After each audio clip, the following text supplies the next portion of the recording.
Les autres églises, par le pape Jean-Paul II, à l'approche du foi, qui nous fait percevoir les tentations. Elles n'ont pas pris conscience du fait que l'Église et la liturgie. Sur ce terreau a fleuri la plante.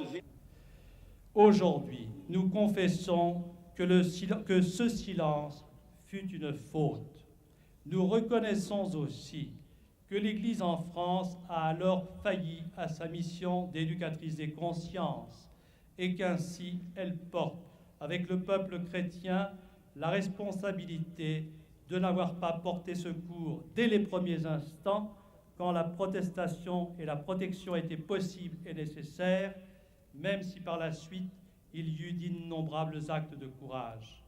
C'est là un fait que nous reconnaissons aujourd'hui, car cette défaillance de l'Église de France et sa responsabilité envers le peuple juif font partie de son histoire. Nous confessons cette faute, nous implorons le pardon de Dieu et demandons au peuple juif d'entendre cette parole de repentance.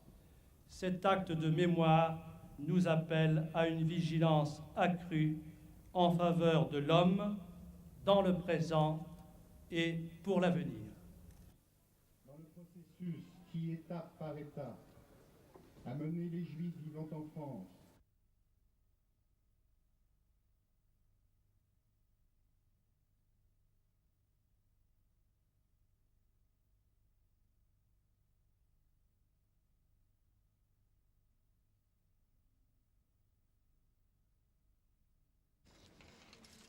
votre parole de repentance, énoncée solennellement ici à Drancy, lieu hautement symbolique où s'est commis cet irréparable qui marque la mémoire française, là où régna comme en nul autre lieu en France la compromission, la collaboration des plus hautes autorités de l'État avec l'occupant nazi, là même où plusieurs dizaines de milliers de Juifs, parqués dans des conditions épouvantables, sous la garde vigilante et sans pitié de la police française, furent déportés vers les camps de la mort, votre parole de repentance nous émeut.